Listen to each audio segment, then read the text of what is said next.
Sebelum dilanjut videonya jangan lupa subscribe, like, dan komen. Selanjutnya mari kita simak kajian Tabiatul Aulad bersama Ustaz Alif Bahtiar Al-Hafiz.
Pertemuan ini mendatangkan keridhaan dan keberkahan Allah Subhanahu wa taala, dan Allah Subhanahu wa taala mencatatnya sebagai amal yang saleh di sisi Allah Subhanahu wa taala.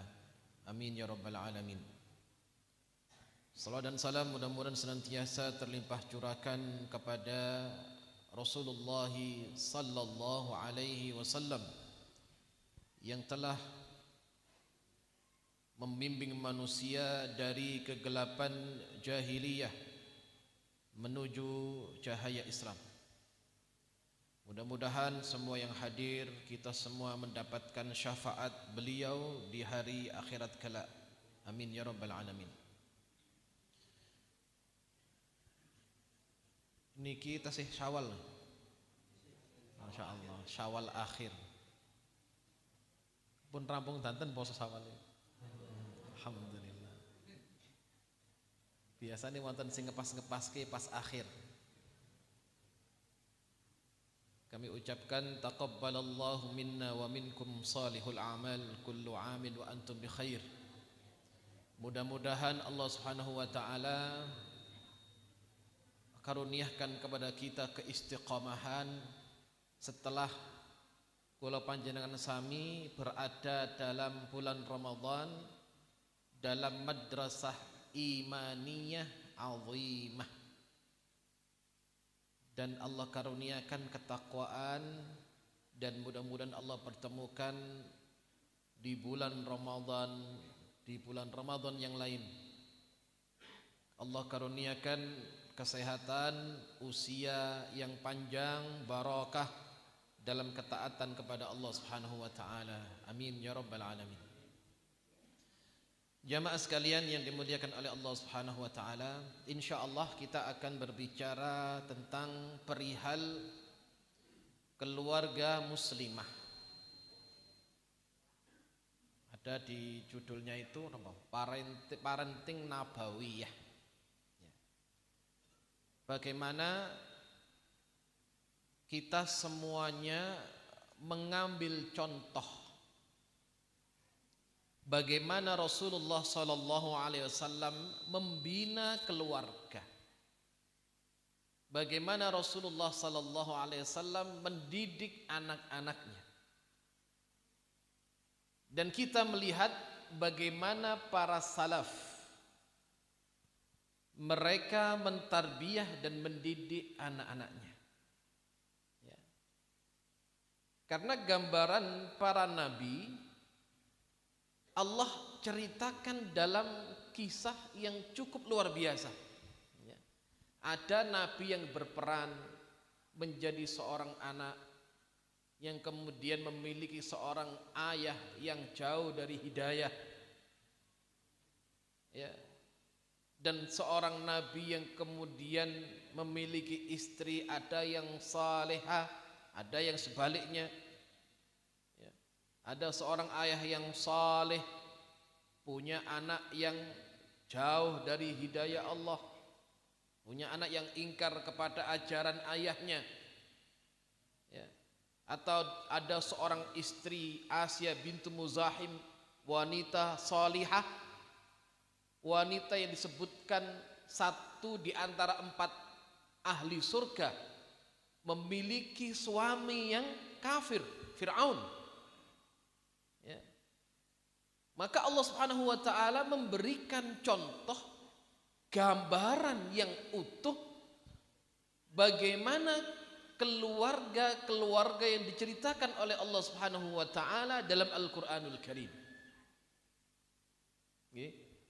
Dan contoh yang paling mulia adalah baginda Rasulullah sallallahu alaihi wasallam. Maka ada istilah parenting nabawiyah, bagaimana kita memanage, mengolah, mengatur keluarga ini sejalan dengan apa yang diajarkan oleh Rasulullah sallallahu alaihi wasallam kepada umatnya.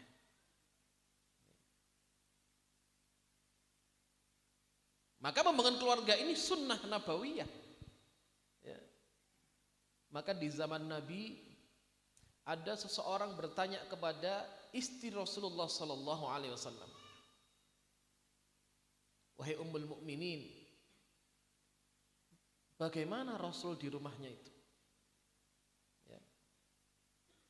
Kanjeng Nabi ini kula ten griya pripun? Apa amalnya? Aisyah radhiyallahu anha menceritakan bagaimana beliau di dalam rumah, bagaimana ibadahnya. Maka kemudian orang yang bertanya ini menunjukkan, wah hebat sekali Rasulullah SAW, masya Allah ibadahnya. Dan saya bagaimana bisa seperti Nabi? Ada satu orang mengatakan, wah kalau seperti itu saya akan sholat terus dan tidak akan pernah tidur. Orang kedua menunjukkan amalnya, wah kalau begitu saya akan puasa terus dan tidak akan pernah berbuka. Satu orang lagi mengatakan, wah kalau saya akan terus beramal dan saya tidak akan pernah menikah. Maka Rasul kemudian mendengar percakapan ini dan beliau mengatakan kepada 3 orang yang menunjukkan amalnya ini, Rasul bersabda, ana akhsyakum wa atqakum ilallah.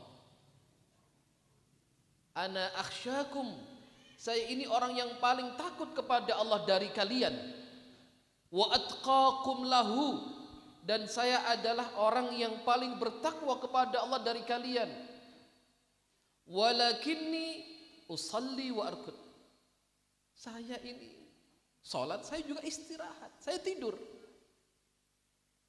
Wa ana asum wa uftir, saya puasa, saya juga berbuka. Wa ana atazawwajun nisa, dan saya menikahi wanita. Faman raghiba an sunnati falaysa minni, maka siapa yang membenci sunnah-sunnahku ini, maka mereka bukan dari golonganku, kata Rasulullah sallallahu alaihi wasallam. Ya, maka yang namanya pernikahan, membangun keluarga, gitu, yang omah-omah niku adalah dalam rangka mengikuti sunnah nabawiyah. Sunnah pun Kanjeng Nabi Muhammad sallallahu alaihi wasallam. Ya, maka dalam pertemuan-pertemuan yang lalu, ya, sudah kita sampaikan, ya, bagaimana tata cara mengatur keluarga ini dan mendidik anak-anak kita. Ya, kita sama-sama belajar, termasuk yang menyampaikan ini, ya. Ya, insya Allah banyak yang lebih senior ini dari saya, ya. Sudah beberapa usia mungkin jauh di atas saya yang lebih pengalaman dalam membina keluarga. Ya, jadi keluarga ini sudah semakin dewasa, semakin lama usia pernikahannya, insya Allah konfliknya semakin minim, gitu ya. Beda dengan keluarga muda. Keluarga muda ini biasanya konfliknya tajam. Kenapa? Karena masing-masing dari pasangan ini dia saling belajar memahami karakter. Bagaimana karakter suami saya, bagaimana karakter istri saya. Ya, begitu sudah usia pernikahan mungkin di atas 20 tahun, kadang mungkin sudah anak putu, Masya Allah, wis do paham kabeh, gitu. Saling memahami, ya. Jadi konfliknya sudah mulai minim, gitu ya. Kenapa? Karena sudah saling memahami. Tapi justru mungkin bisa jadi semakin dewasa usia pernikahan, maka semakin rusak usia pernikahannya. Itu juga ada. Nah, ini bagaimana kita sama-sama belajar bahwasanya seorang suami punya hak yang harus ditunaikan oleh istrinya, seorang istri punya hak yang harus dijaga oleh suaminya, dan anak punya hak atas orang tuanya, dan orang tua punya hak atas anaknya. Dan porsi itu, Bu, Bapak sekalian, sudah ditunjukkan oleh Rasulullah sallallahu alaihi wasallam di dalam keluarga. Bagaimana Allah katakan, ar-rijalu qawwamuna 'alan nisa. Seorang laki-laki adalah pemimpin, qawwam, pemimpin wanita, keluarga dan anak-anaknya dalam rumah tangganya. Maka tanggung jawab suami ini besar dalam pandangan Allah Subhanahu wa taala. Jadi orang kalau berkeluarga, suami ini pemimpin, tanggung jawabnya paling berat, paling besar tanggung jawabnya di hadapan Allah Subhanahu wa taala. Kalau kemudian anak kepada ayah dan ibunya, maka kedudukan ibu besar dan mulia di dalam Islam. Maka kata Rasulullah, "Lau kuntu amiran." Seandainya aku dibolehkan oleh Allah an yasjudar rajul li rajulin, seseorang laki-laki atau seseorang dibolehkan untuk sujud kepada manusia, aku akan perintahkan seorang istri untuk sujud kepada manusia, kepada suaminya. Ya. Namun tidak boleh sujud hanyalah kepada Allah Subhanahu wa taala, karena sujud ini adalah merupakan puncak penghinaan diri, ya, kepada siapa seseorang yang sujud kepada seseorang yang sujud kepadanya. Nah, ini hak yang perlu diperhatikan, jamaah sekalian yang dimuliakan oleh Allah Subhanahu wa taala, ya. Maka termasuk anak kita punya hak atas orang tuanya. Ya, apa hak itu? Di antaranya adalah hak pendidikan. Nah, ini penting, ya. Saya sering katakan, mungkin orang tua ada yang berlalu seperti ini, pun kula niku mboten saged maos Quran, Pak Ustaz. Saya pengen anak saya jadi hafid, kula titipaken ten pondok pesantren. Saya sekolahkan di SDIT, kalau sore saya antar ke rumah tahfidz. Harapannya apa? Besok kalau besar biar enggak seperti saya, Ustaz. Lebih pinter ngajinya, ya, lebih banyak hafalannya gitu ya. Saya katakan, kedua orang tua tidak pernah bisa lepas tanggung jawab di hadapan Allah terhadap amanah anak yang dititipkan kepadanya. Ya. Akan tetapi orang tua ya, bisa kemudian menitipkan anaknya di dunia pendidikan. Ya. Kenapa? Karena kedua orang tua tidak memadai untuk bisa mendidik anaknya. Bolehlah dikatakan, Ustaz, saya tidak bisa ngaji, saya titipkan sekolah, saya amanahkan anak saya kepada gurunya. Ya. Orang tua bisa menitipkan tanggung jawab pendidikan ya, kepada guru anak di sekolahnya, tapi kedua orang tua tidak akan pernah bisa lepas tanggung jawab, hisab pertanggungjawabannya di hadapan Allah atas amanah yang Allah berikan kepadanya. Ya. Maka boleh carikan sekolah terbaik untuk anaknya, carikan pesantren terbaik, ya, carikan rumah tahfidz terbaik. Sebagai apa? Salah satu wujud pertanggungjawaban kita kepada Allah Subhanahu wa taala.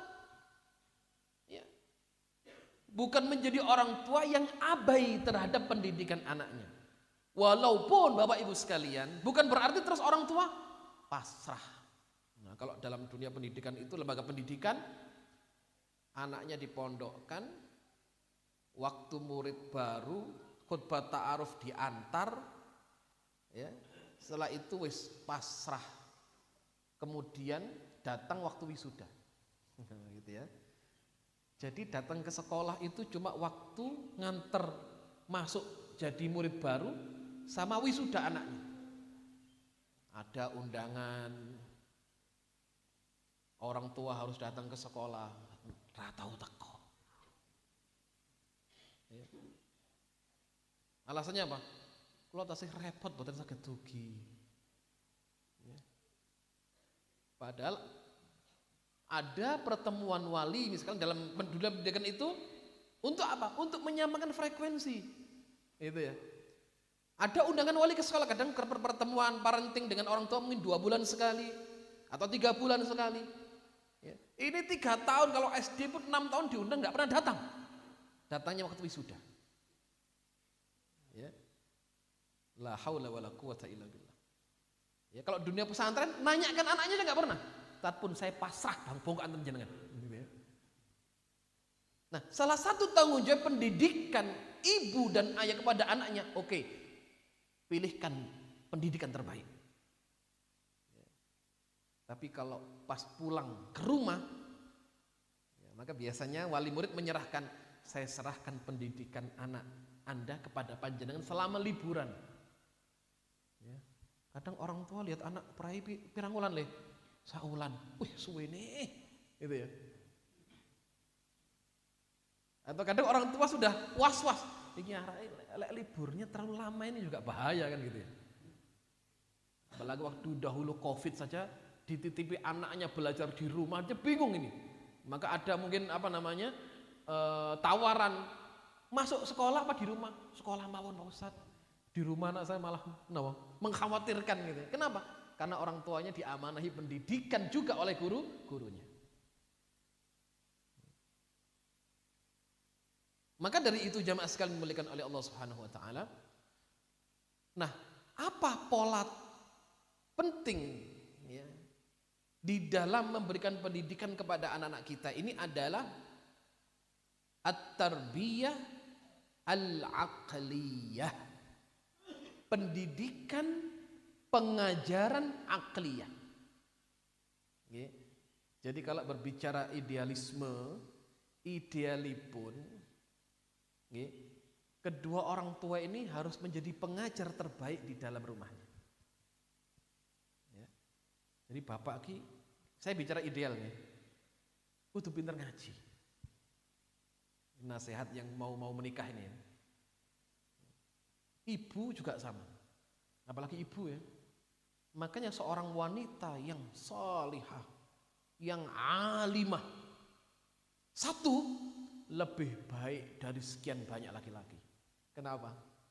Karena wanita melahirkan, laki-laki tidak melahirkan. Gitu ya. Karena kepengasuhan terbanyak, intens pertemuan antara anak dengan orang tua itu dengan ibunya.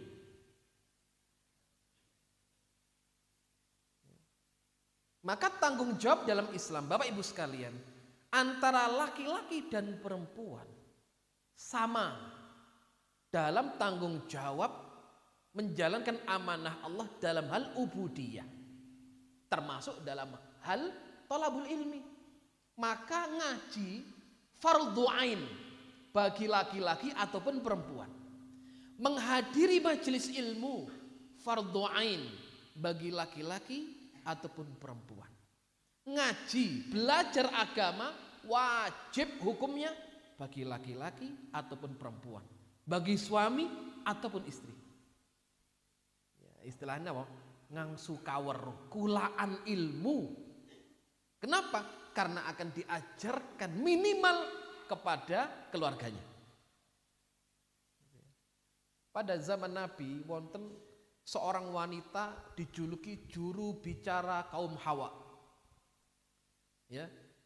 Juru bicara kaum wanita.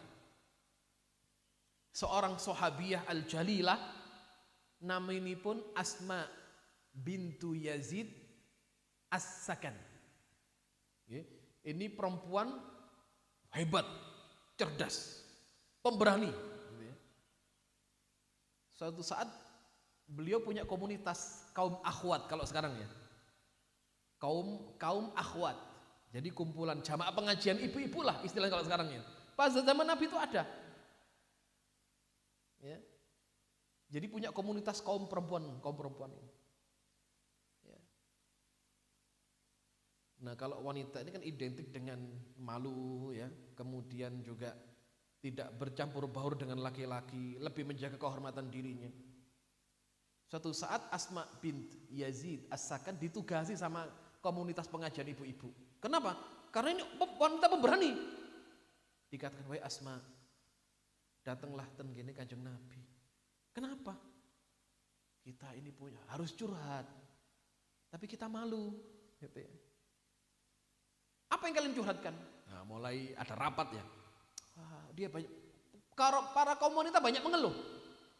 Banyak mengeluh atas tanggung jawab apa? Ngurusi suami, ngurusi anak-anak mereka, ngurusi harta suami, ngurusi rumah tangga. Gak bisa apa-apa kita ini.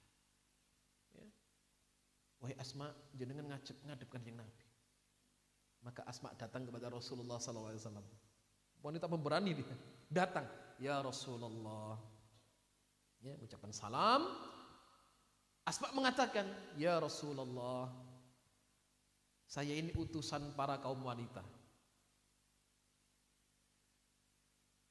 Apa yang menjadi pendapat mereka adalah pendapat yang akan saya sampaikan kepada panjenengan, kepada Anda ya Rasulullah. Apa itu wahai Asma? Nah, ini hebatnya Rasulullah SAW ya. Beliau selalu menghadapi lawan bicara dengan baik. Tidak itu kaum Hawa, tidak itu orang aghnia, tidak para fuqara. Makanya semua orang cinta kepada Nabi Muhammad sallallahu alaihi wasallam. Wahai Asma, apa yang kamu keluhkan? Ya Rasulullah, ini kami kaum wanita ini tertinggal jauh dengan laki-laki. Para laki-laki ini sholatnya berjamaah dengan panjenengan. Ya, mereka kemudian boleh berdakwah, mereka ngaji dengan panjenengan juga. Mereka berjihad, membela agama Allah.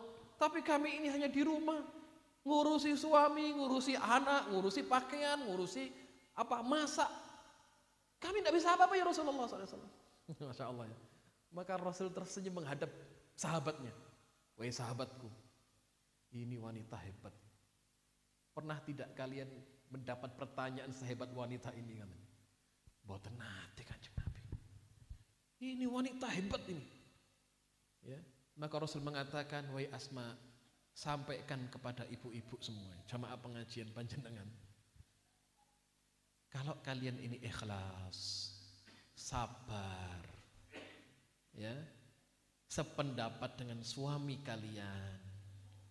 Sabar di rumah mengurus keadaan keluarga kalian. Ya. Sabar mengurus anak-anak kalian. Maka pahala kalian sama dengan pahala laki-laki yang kalian tadi sebutkan. Sama dengan pahala jihad fisabilillah, sama dengan pahala sholat jamaah di masjid, sama dengan pahala ini itu dan semuanya kedudukannya sama di hadapan Allah. Ya. Maka Asma pun gembira dan pulang kembali kepada jamaahnya. Ya. Ini menunjukkan apa? Wanita punya hal yang sama dalam satu aktivitas da'awiyah, termasuk dalam pola pendidikan, belajar dan mengajar. Lu anak kita kalau punya masalah, kepada siapa pertama kali dicurhati? Kepada orang tuanya, ayah dan ibunya. Wallahu alam, kadang mungkin kalau perempuan lebih dekat kepada bapaknya, atau biasanya anak laki-laki dekat kepada ibunya.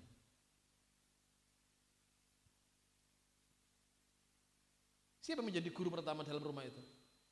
Ayah dan ibunya. Ya. Sebelum keluar ke orang lain, dia harus mencari apa? Teman curhat yang baik, ya. Teman ngobrol yang enak. Nah, masing-masing dari anak-anak kita ini biasanya punya pilihan. Ada anak yang dekat dengan ibunya, ada anak yang dekat dengan bapaknya. Ya. Kenapa? Ya masing-masing.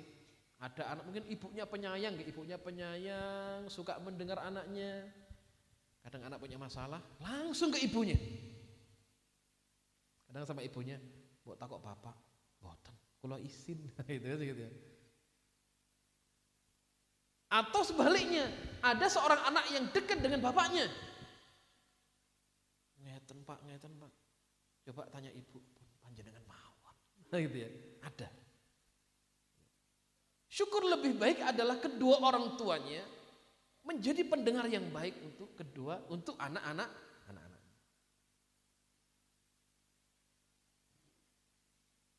Maka pola metode pendidikan ta'limiyah ini sangat penting ya di dalam keluarga muslimah. Maka dari itu, karena pola pengajaran ini akan membentuk fikrah, ya, akal anak, dan bisa membentuk hal-hal yang disampaikan dari hal yang bermanfaat dari ulum syara', dari ilmu agama. Dulu kita sampaikan, apa kalimat yang pertama kali diajarkan kepada anak adalah kalimat thayyibah, la ilaha illallah. Ya, diajarkan apa kandungan la ilaha illallah. Bagaimana urgensi tauhid dan akidah. Bagaimana larangan Allah untuk tidak berbuat kesyirikan kepada Allah. Itu ditanamkan. Maka dari itu, tarbiyah imaniyah adalah taksis, asas. Dulu kami sampaikan. Ya. Ada tarbiyah yang bersifat imaniyah, adalah taksis, merupakan pondasi dasar jamaah sekalian, Bapak Ibu sekalian. Ya. Tarbiyah imaniyah adalah pondasi dasar. Artinya, bangunan itu besar tinggi, pondasi cakar ayamnya harus kuat dan dalam. Itu akidah. Akidah itu taksis. Tarbiyah imaniyah adalah merupakan akidah. Ya. Kemudian ada tarbiyah jismiyah yang dahulu pernah kita sampaikan adalah merupakan apa? I'dad dan takwin. Untuk apa? Mempersiapkan anak menjadi orang hebat di kemudian hari. Tarbiyah jismiyah, i'dad dan takwin, pembentukan. Nanti kita lihat bagaimana dulu sahabiyah mendidik anaknya. Gitu ya. Ini tarbiyah jismiyah nggak boleh diabaikan. Jadi anak itu harus sehat, kuat jasadnya. Dan juga ada tarbiyah al-khuluqiyah. Dalam proses pembiasaan. Ya. Takhlik, ya, bagaimana membentuk akhlak anak kita, dan ta'wid, pola pembiasaan semenjak dini. Dalam hal apapun, maka Rasulullah SAW ajaklah, perintahkanlah anak kalian salat wahum, mereka pada usia sab'i sinin, 7 tahun. Itu harus dioprak-oprak. Ya. Wadribuhum, ya. Pukul kalau tidak mau pada usia 10 tahun. Pukul yang mengingatkan. Ya. Jadi artinya apa? Islam, Rasulullah SAW mengajarkan pembiasaan kebaikan semenjak dini, dari kecil memang.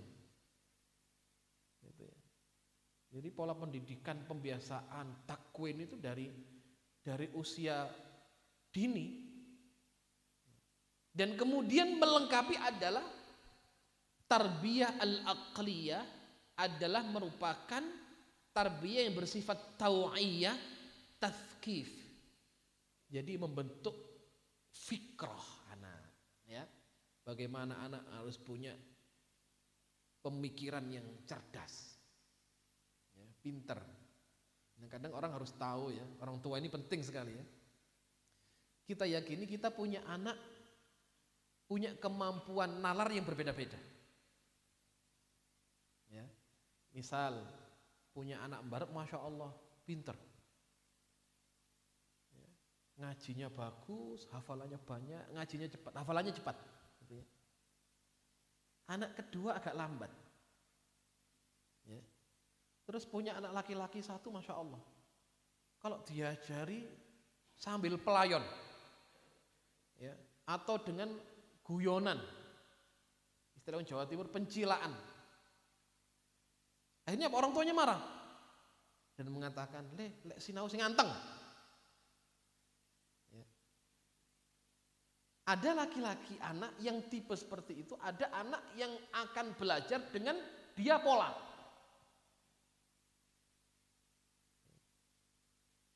Begitu anak ini pola ditanya kok bisa? Ada anak punya metode belajar dengan bergerak. Maka kecerdasan itu ada yang memang gawan bayi, ada yang memang dicetak oleh orang tuanya. Jadi namanya pinter itu ada memang keturunannya dari sana, sudah. Lahir wis pinter, gitu ya. Diajari cepet nangkep, sekolah ngapal cepet apalani, masya Allah. Ada pinter yang memang dipola, al-muktasab. Ada kecerdasan turunan, ada kecerdasan yang muktasab, diusahakan. Mungkin kita punya anak iki lek belajar, lek ate ujian, sinau sak-sake dhewe. Tapi nilainya masya Allah bagus, 10. Gitu ya. Ada mungkin kita punya anak kalau mau ujian metenteng, sinau ini tenanan, ibu iya tenanan. Lek gak tenanan nilainya rendah. Tapi kalau belajar nilainya bagus. Nah, kita punya anak kemampuannya macam-macam. Mungkin ada satu yang dipola di tahfidz, masya Allah, hebat. Ada sekolah tahfidz, apalagi gak munggah-munggah, tapi punya hal positif di sisi yang lain. Ketok dia punya leadership yang bagus toh. Ning kok ngapal Quran wangeli ra ukur. Tapi punya jiwa pemimpin yang hebat. Misalkan apa? Anak masih kecil, sudah waktu sholat ngoprak temannya ngajak sholat ke masjid. Itu ya. Nih kok ngaji angel. Apalane angel. Aduh, ngapalane angel pokoknya. Tapi apa suka ngajak teman-temannya wayahe dolan, ayo masjid. Oh, berarti dia punya satu posisi positif bagus dalam jiwa leadership kepemimpinannya. Ya. Satu sisi kita tidak bisa memaksa anak kudu hafal Quran kabeh. Ya. Syukur-syukur dipaksa bisa bagus gitu ya. Karena kenapa? Karena kita punya anak punya kemampuan yang berbeda-beda. Syukur-syukur memang ya kita berbicara idealismenya kabeh duwe anak songo kabeh hafal Quran. Masya Allah ya. Duwe anak 10 hafal Quran kabeh. Sampai anak putu ya. Punya anak hafal Quran semua, punya cucu 25 kabeh hafal Quran. Oh, alhamdulillah. Jadi napa? Jariah bapak ibunya. Wis ten kuburan santai. Kenapa? Dapat kiriman amal soleh anak putune. Nah itu ya.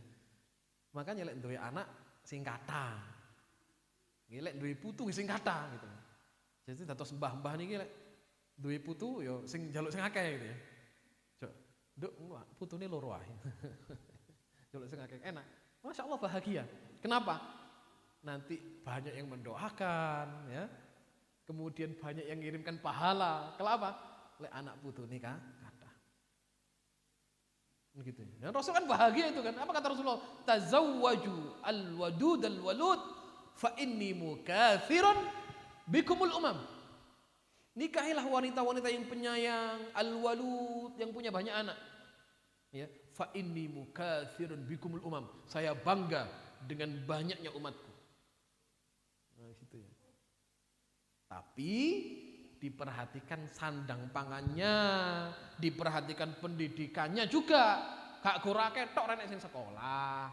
Ya, gak wah ke anake ning ra tau diajari. Ya, bukan ya. Berarti Anda berani berbuat harus berani bertanggung jawab gitu. Punya anak banyak diperhatikan juga pendidikan. Bukan diumbar sak karepmu dhewe lho, dadi wong dhewe, tidak. Ya. Nah, ini pola yang sangat penting ya di dalam pola pendidikan pengajaran di dalam keluarga. Baik, jemaah sekalian yang dimuliakan oleh Allah Subhanahu wa taala, kita lihat ya sedikit bagaimana para salaf mereka menitipkan ya, atau mengadakan pola pengajaran pendidikan kepada anak-anak mereka. Utbah bin Abi Sufyan ya,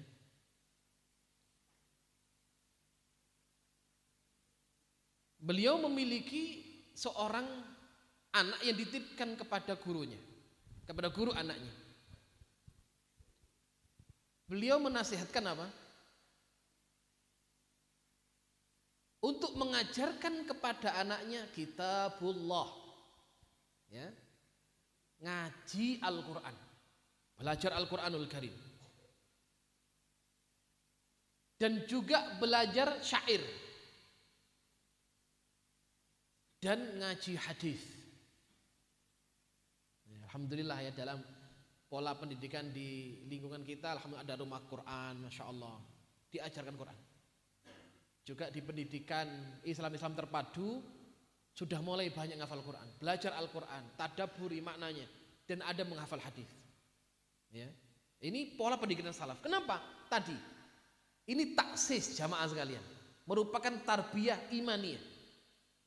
Tidak ada pola pendidikan yang terbaik seperti penanaman nilai-nilai agama semenjak dini. Itu harga mati jamaah sekalian. Ya. Jadi arek ini harus paham agamanya.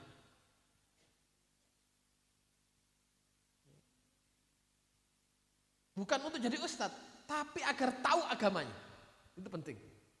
Ya, kenapa? Karena semua orang bukan ulama, tidak semua orang syekh, tidak semua orang ustadz. Tapi semua orang mukmin muslim harus paham dasar-dasar agamanya. Harus mengerti ajaran agamanya. Tata cara bagaimana Allah mengajarkan agama ini lewat Rasulullah sallallahu alaihi wasallam. Nah, ini contoh ya. Kemudian yang kedua, Amirul Mukminin Umar ibn Khattab radhiyallahu anhu mengirimkan surat kepada para penguasa. Ya, Amirul Mukminin ini khalifah, presiden seluruh kaum muslimin di dunia. Beliau mengirimkan wasiat surat kepada para pemimpin di setiap negara. Beliau katakan amma ba'du. Selanjutnya fa'allimu auladakumus sibahah wal furusiyah. Ajarkan kepada kalian, anak-anak kalian berenang dan furusiyah, keterampilan dalam berperang. Nah ya, termasuk menunggang kuda. Kalau perlu mungkin ada bela dirinya, tarbiyah jismiyahnya, gitu ya. Berlatih, bertempur, berperang. Ya, Masya Allah. Maka kita lihat bagaimana Islam mewujudkan futuhat, pembebasan negeri berangkat dari tarbiyah pendidikan yang hebat.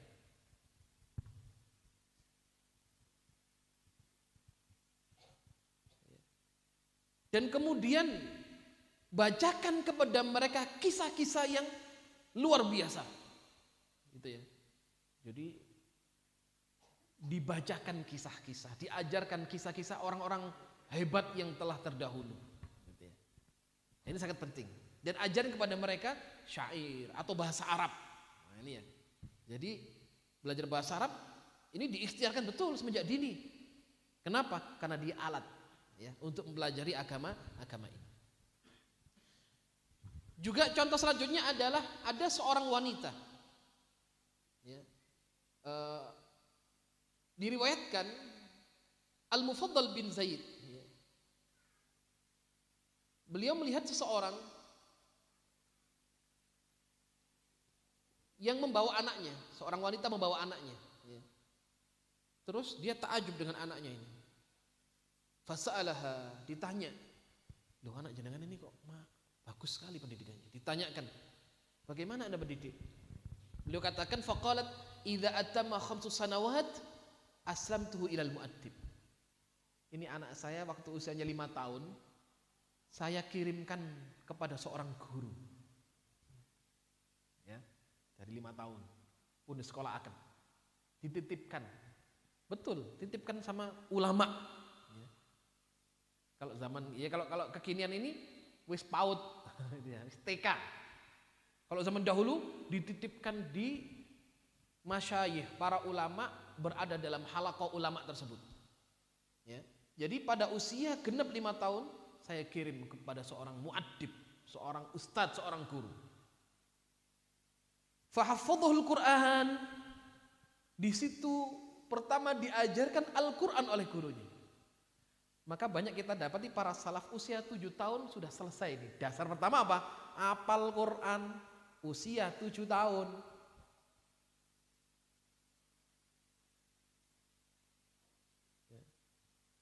Awake dhewe iso maca Quran usia berapa? Ya. Awake dhewe iso ngaji umur pira, Bu? Pak? 50. Masya alhamdulillah. Alhamdulillah niku, nggih. Ana sing 7 tahun sing Iqra. Alhamdulillah. Mboten napa-napa, nggih. Ana sing 70 ora iso ngaji. Apa-apa gak apa-apa. Tanglet sekolah nitip anak putu mawon, Ustaz. Kula ngaji niku pun angel, ningali huruf Quran mboten ketinggal pun sepuh. Nggih. Lisan kula niki pun kaku. Diajari ain, ngain pun angel Pak Ustaz. Wis kula tak titip anak putu kula mawon. Anakku kudu pinter ngaji, putuku kudu pinter ngaji. Kula saged tepek ngeteno TPA Pak Ustaz. Alhamdulillah gitu ya. Diternim bae TPA. Ya. Lah pripun meleh kon ngaji angelan gitu. Ini dulu para salaf 7 tahun kudu hafal Quran. Alhamdulillah anak kita TK hafalan 3 juz Masya Allah. Ibu kalah. Anak kita sekarang TK sudah 2 juz hafalannya Masya Allah. Ibunya, bapaknya Al-Kafirun masih muter-muter. Ya wis le, Nduk, sing penting awakmu luwih pinter untuk ibu. Itu tanda kehebatan orang tua itu apa? Anak lebih hebat dari ibunya. Nah, berarti jenengan Masya Allah bagus sekali ya.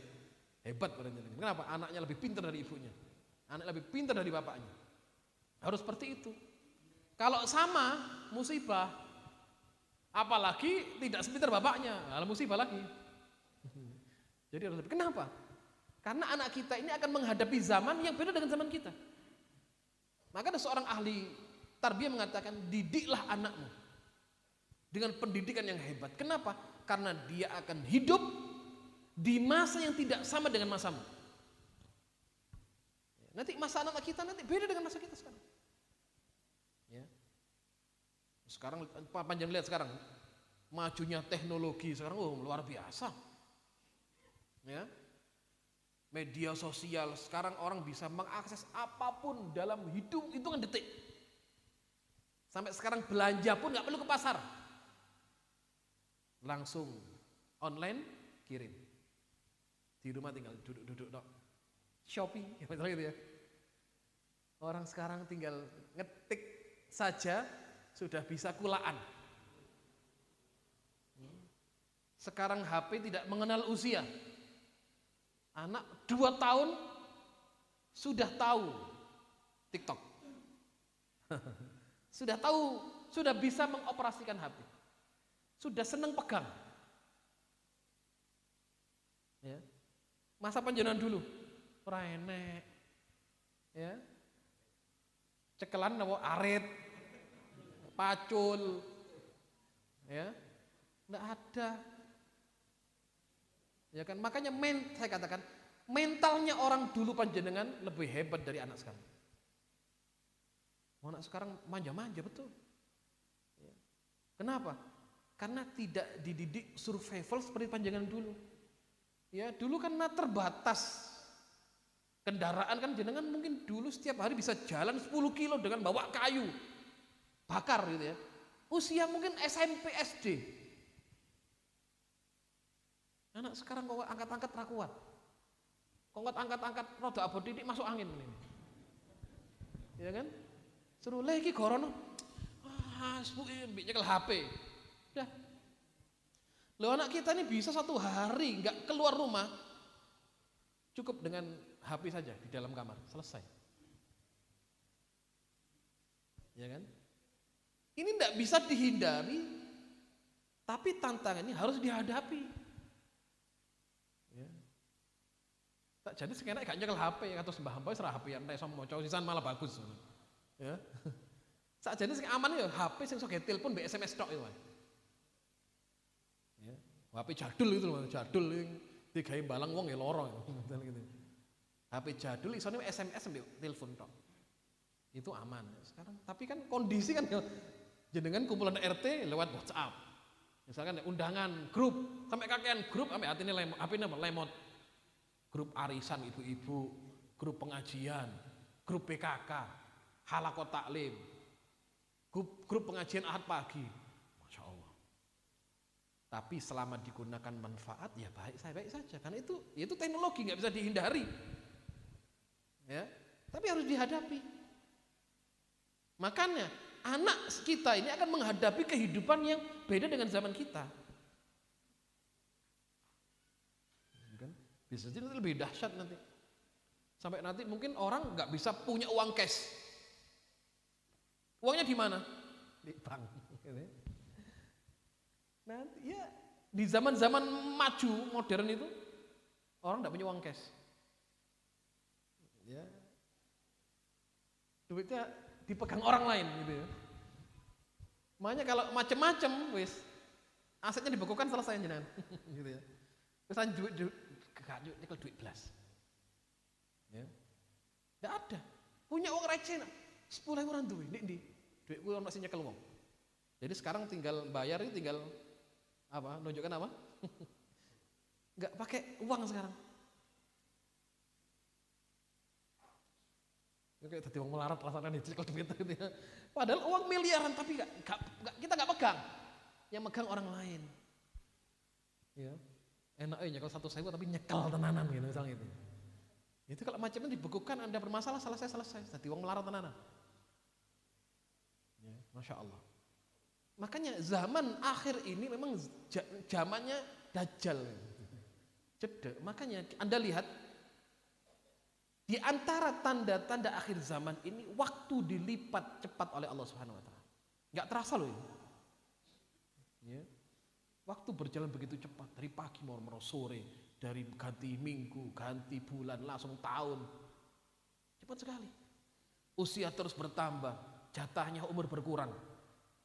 Ya. Oh, ngeri sekali kalau kita lihat pendidikan yang berkembang sekarang. Ya, wis aman niku anak ngajekno itu aja aman sebenarnya. Itu aman sudah. Kata Rasulullah, taraktu fikum amrain. Aku tinggal untuk kalian 2 pusaka 2 hal. Siapa yang berpegang teguh kepada keduanya, lan tadhillu abadan. Mereka tidak akan pernah tersesat selama-lamanya. Nah, apa tarbiyah anak ini? Wanita ini, anaknya 5 tahun diserahkan. Ya. Diajarkan Al-Qur'anul Karim, bagaimana tata cara membacanya, bagaimana menggali tafsirnya, memahami maknanya, mengamalkannya. Wa 'allamuhu syi'r, diajarkan syair, ya, Masya Allah.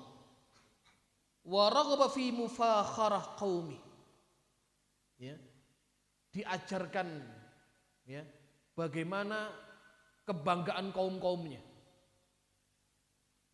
Wa talaba ma athara aba'ahu ajdadu, diceritakan kepadanya kehebatan bapaknya dan buyut-buyutnya.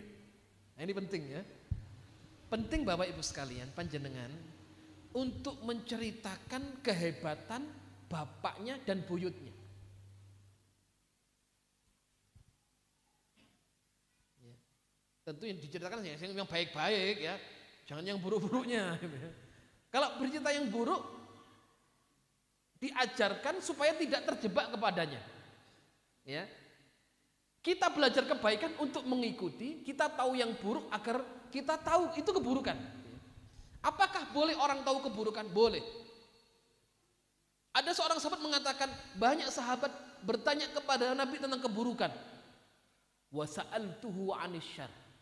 Tapi saya bertanya kepada Nabi juga keburukan dan kejelekan dan kejahatan. Kenapa? Makhafatan an yudrikani.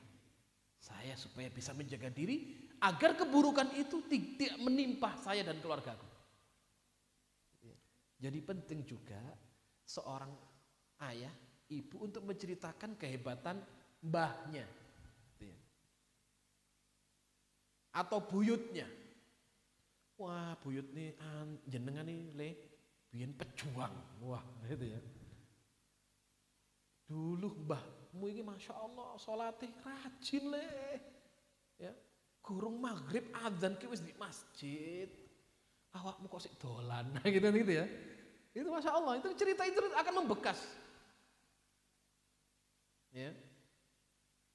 Biyen mbahmu iki gurung adzan kurang 15 menit wis rapi, wis sarungan, wangi, jasan, wis siap nang masjid.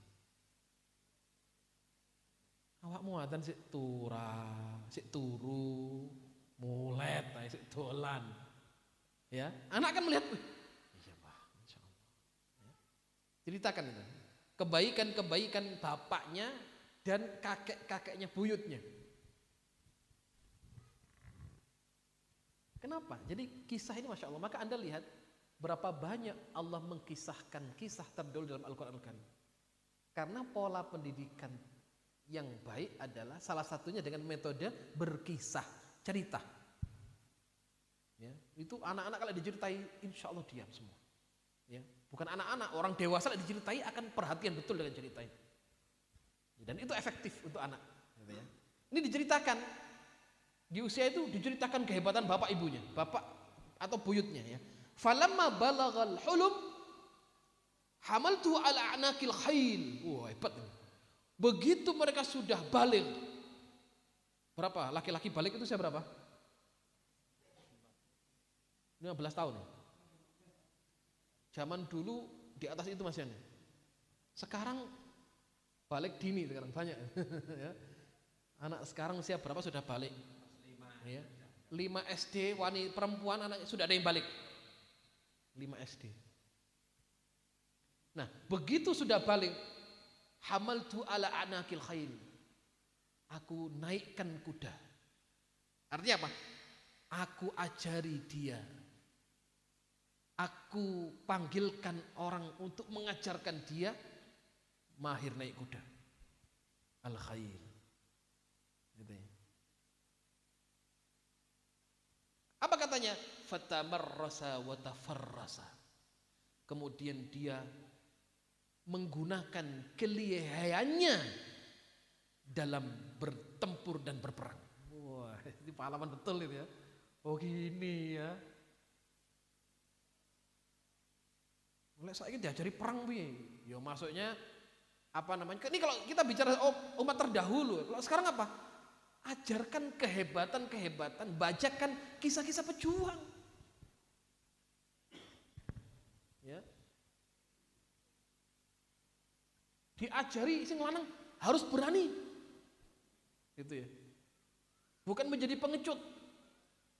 Nah, dulu salah satu para salaf seperti ini dulu. Diajari naik kuda. Kalau sekarang ya naik kuda paling wis ngene tawang mangu, tamasya, apa wisata gitu ya. Ini diajari betul. Nah, sekarang jadi kuda kan susah. Ya, minimal diajar apa? Anak ini harus berani. Jadi laki-laki pemberani, nggak boleh penakut. Nah, karena keadaan ini menjadi laki-laki memang penakut sekarang. Kau nang pawon le jumukno sendok, Pak. Dia rawani bi gitu. Ya, wis sekarang apalagi anak sekarang yang apalagi tontonannya sekarang wis game terus apa ya, novel-novel percintaan. Lanang wacane novel. Ya wis. Delokane sinetron. Ya cengeng jadinya. Kongon perang ya melayu di sini. Ya. Ini kehebatan. Walubsus silah. Dan sudah saat itu dia bawa senjata, silah. Kenapa? Karena pada zaman dahulu pedang itu merupakan tanda, ya, merupakan salah satu, ya, menunjukkan kepahlawanan. Ya.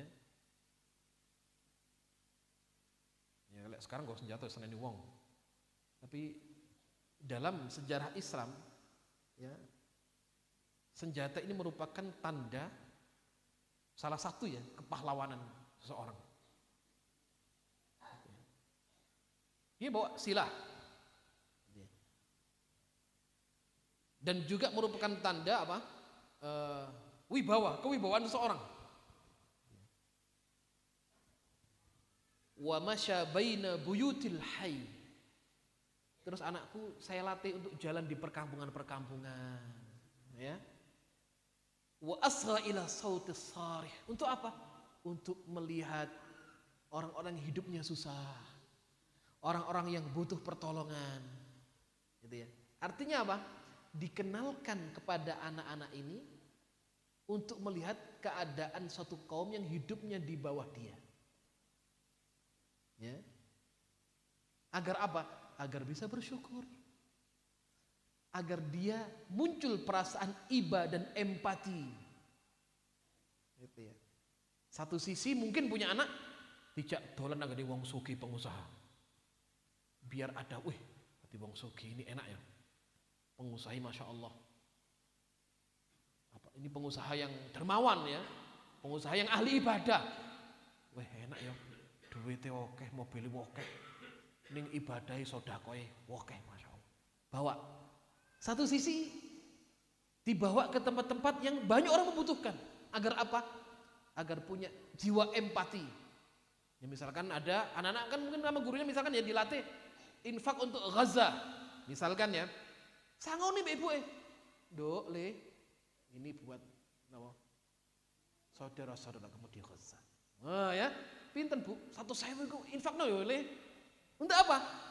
Diajarkan untuk empati kepada orang yang membutuhkan. Ini hebat ini, berarti ibunya ini hebat banget ini ya. Diajari perang, diajari keliling kampung-kampung yang membutuhkan pertolongan atau orang hidup di bawah garis kemiskinan. Ya. Untuk mendemonstrasi sifat empati dan diajak keliling-keliling. Ya, diajak rihlah safar gitu ya. Nah, itu bagus. Maka Nabi dulu juga menanamkan metode pendidikan dalam waktu bersafar juga. Baik. Yang terakhir ya, Imam Asy-Syafi'i juga mengatakan man ta'allama al-Qur'an. Ini kata beliau, siapa yang belajar Al-Qur'anul Karim, 'azzamat qimatuhu. Maka orang ini akan mulia. 'Azzamat, agung kedudukannya. Man ta'allama al-Qur'ana, kata Imam Asy-Syafi'i rahimahullah, maka 'azzamat qimatuh, kedudukannya agung dan mulia. Wa man nadhara fil fiqh, siapa yang belajar fikih,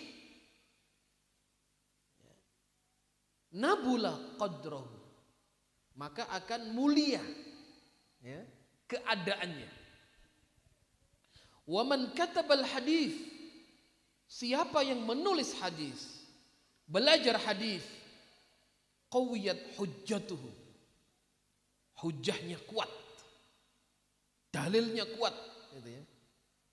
Wa man nadhara fil lughati, siapa yang belajar bahasa ya, raqqa, tabiatnya akan halus, perangainya baik. Wa man nadhara fil hisab, siapa yang belajar ilmu hitung, hisab, jazula ra'yuhu, baik pendapatnya. Nah, ini terkumpul dalam diri para ulama. Nah, ini yang kemudian melahirkan generasi emas.